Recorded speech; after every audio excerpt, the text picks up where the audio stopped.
my people, RA developer again. So this is a quick video. I wanted to go through because I went ahead. Remember in my last session, Git and GitHub, I wasn't able to complete the authentication between local and GitHub. Okay, so I went through the internet and I think I found a way to do this, and it actually uses the personal access token. So you know me, I'm old school, so our SSH, key value pairs, that's what I learned at the time, but of course things have updated, so me too, I'm updating myself anyway. So we're going to use the personal access token. Okay, so if you remember from my repository, my local repository, I wasn't able to push my initial commit to my remote repository. So let's go through that again to refresh your memory. Origin, and it was main. Okay, and I kept getting asked this question for my username, and I would enter it, and we're having problem. Okay, so you remember. So we're going to generate a personal access token, and that is what is going to replace the password. Okay, so we're still going to do username, but instead of our account password, we're going to use the personal access token. Okay, so let's go ahead and generate that. All right, so we go to our GitHub account. This is our profile. So you come up here. Let me make this a little bigger so that you can see. Okay, so you come up here and you go to settings. All right, I don't know if my head is blocking. Was my head blocking that? I think my head was blocking that. Let me move this a little bit. Okay, so let me go back. I just want to show you. So you click on your avatar and then you come down to settings. Okay, sorry, my head was blocking there. Okay, all right, so you come to settings. Now in settings, you scroll all the way down to developer settings down here, and then you see where it says personal access tokens. Okay, personal access tokens. So you are going to generate a new token. All right, okay. So you want to give it a note. I'm going to say ALX session, ALX Git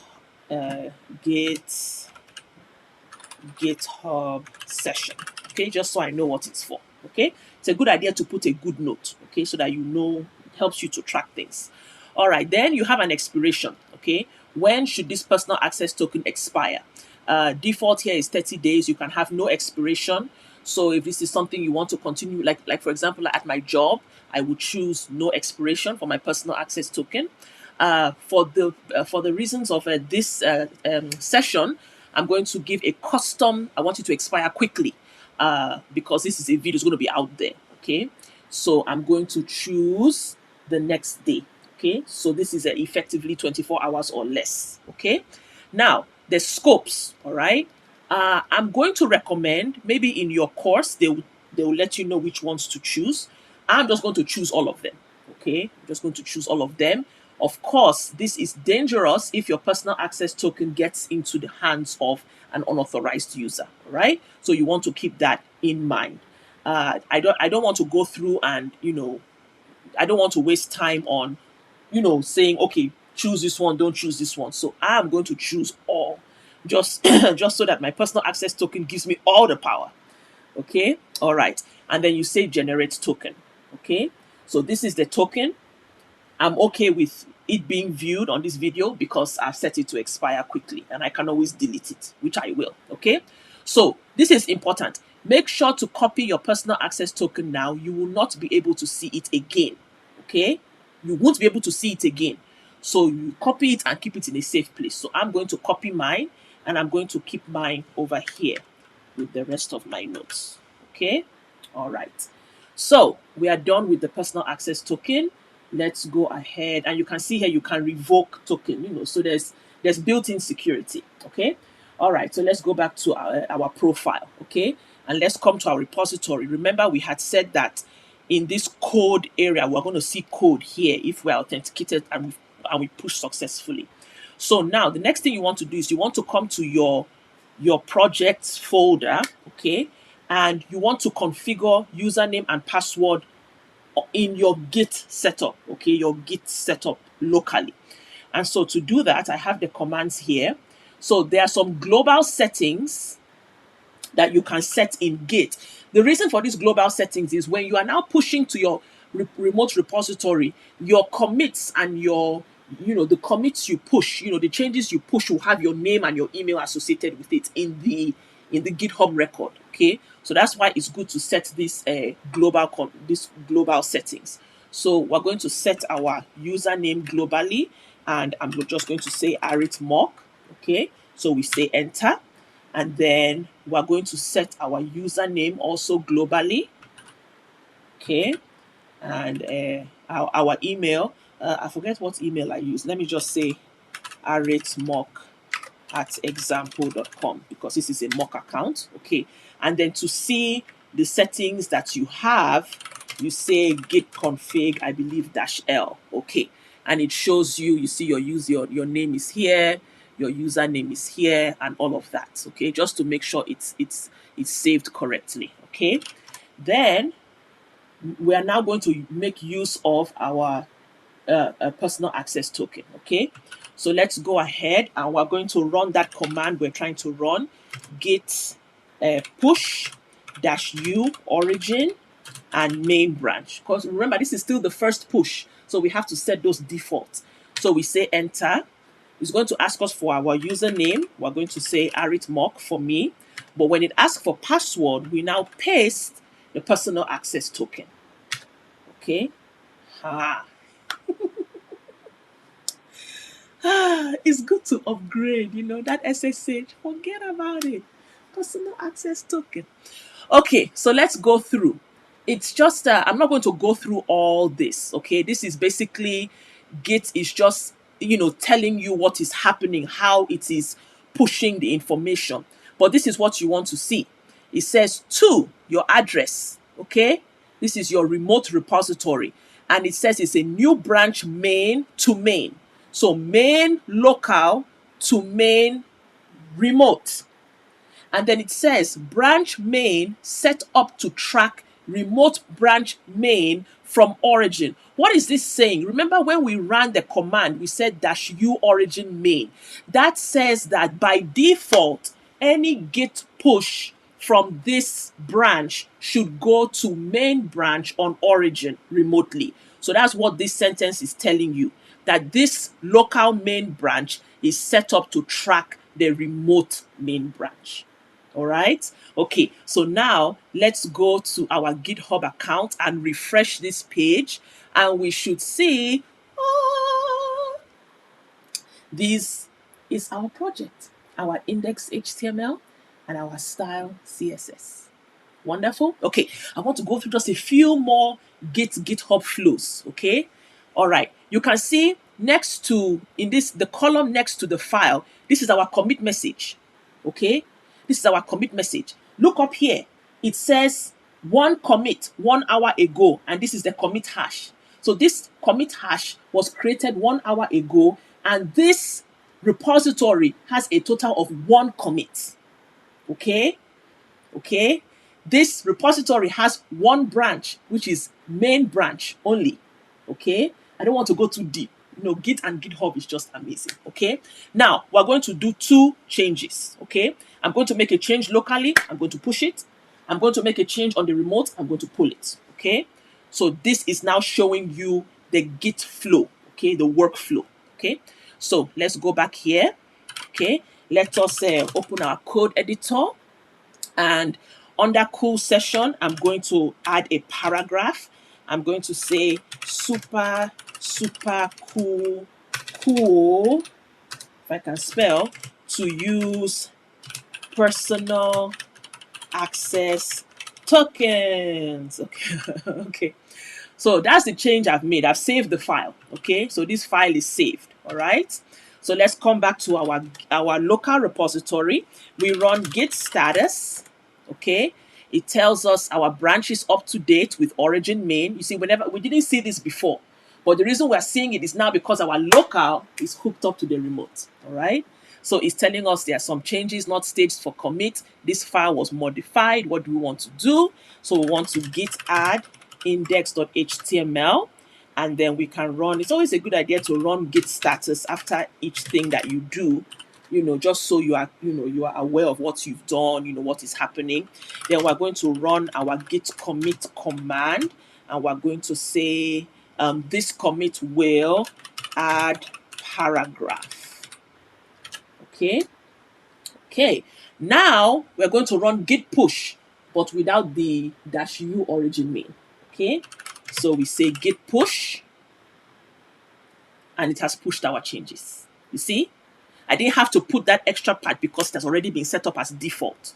All right. So now let us go to our remote repository and we refresh. You see now that the commit message next to index has changed.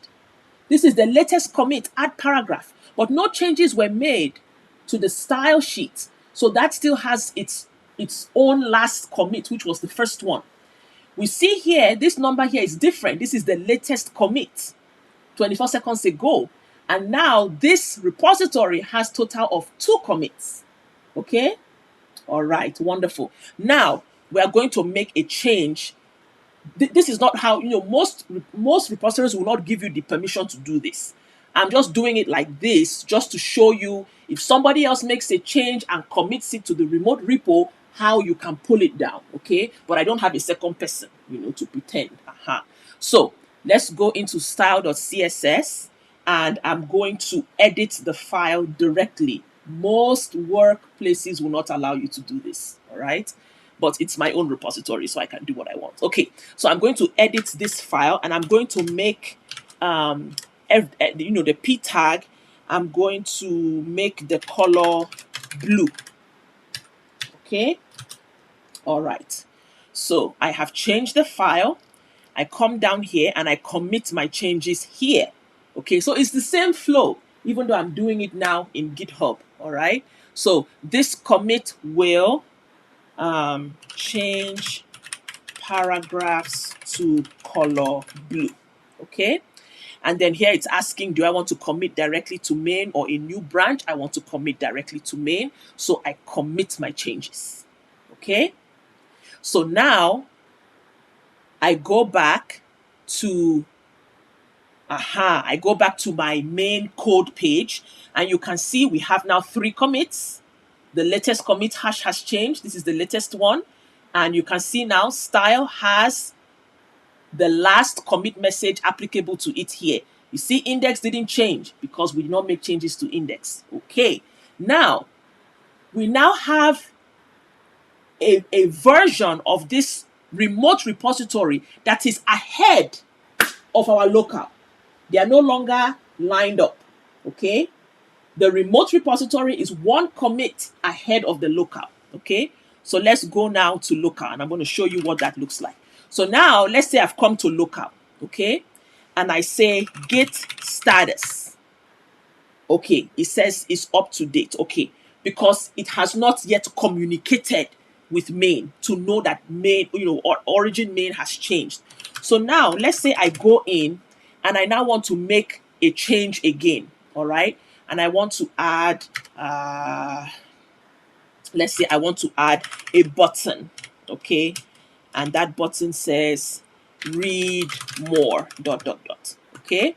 So I've made a change to the HTML, okay? And I say git status, okay? And I've made a change to HTML, okay? And I want to commit this change and push it, okay? Now, I say git add index HTML. I say git commit -m. It's going to add a button. Okay. And then I say git, let me clear the screen so that you see this clearly. Git push. Good. I love this. Okay. It says to the address. So that's where we are going. That's where we are pushing to. Then it says rejected. What was rejected? The push from main local to main origin. It then said fetch first. Okay? It says fail to push some refs. That refs means like the list of commits. Fail to push some refs to your remote repository. Updates were rejected because the remote contains work that you do not have locally. It says This is usually caused by, someone else. Good. Then it says you may want to first integrate the remote changes before pushing again. This is the wonderful thing that Git does. It doesn't want a situation where there is a clash between updates.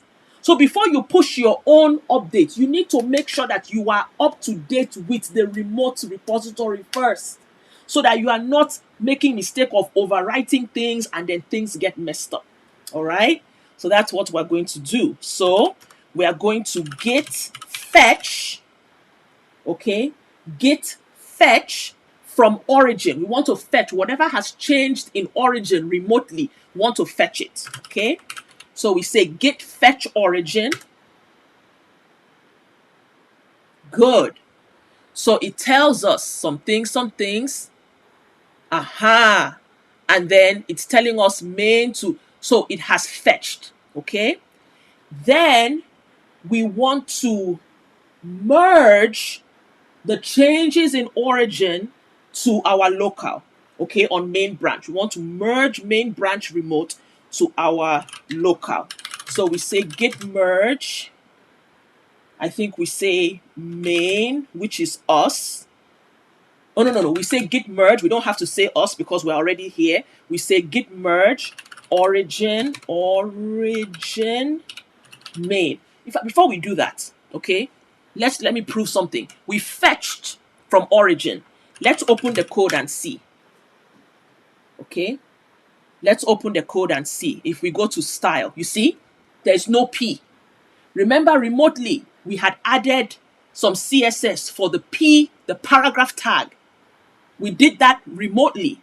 But you see, it's not yet in our local copy of the repository. So even though we have fetched the changes, we have not merged them. We have not merged them with our local copy. All right. I'm so happy I thought of that. Thank you, Lord. Okay. So we fetched. Now we are going to merge. Okay. And to merge, we say git merge. We indicate the name of the remote repository and we indicate the branch. So git merge origin / the branch name. And we say enter. Okay. Normally with a merge, you now have to write a commit message. So it has opened up a VI editor for you to write your commit message. Usually I just accept the default one that is here. So I don't make any change. I just escape and I do WQ. Okay. You see what has happened? It says merge made by recursive strategy. Then it tells you in style CSS, there were 4 lines added.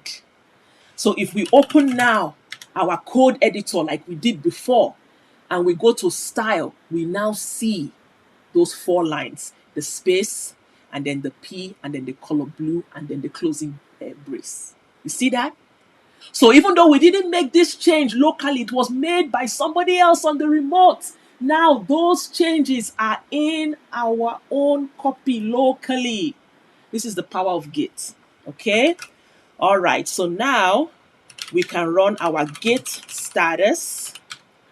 And it says here that our branch is ahead of origin by 2 commits. What are those 2 commits? The first commit is the change we just made to index. Remember, we made a change to index. We added a button and we tried to push it, but it was rejected because the branches were out of sync. So then we pulled changes, merged them. That is its own commit as well. So now we have 2 commits that are local, that are not remote. Okay, so it's telling us what to do. Git push. So now we can do the git push, and when we push it, we don't get errors, and both remote and local are synced up. They are up to date, and we can check that now because remember we added a button locally. So if we go now and we refresh our remote repository, we see that the commit message has changed for index.html, add button. So that tells us our changes are now remote. We open the file, we see our button here. Okay, I'm going to stop there. I hope this makes sense. I'm happy that I was able to work out the authentication so I could show you this flow. This is just scratching the surface. Git is very powerful. This is just scratching the surface, but I hope this is enough to get you. I hope this is enough to at least get you to understand what you are learning in ALX, and hopefully get you situated. Okay. All right. Thank you for watching. Bye bye.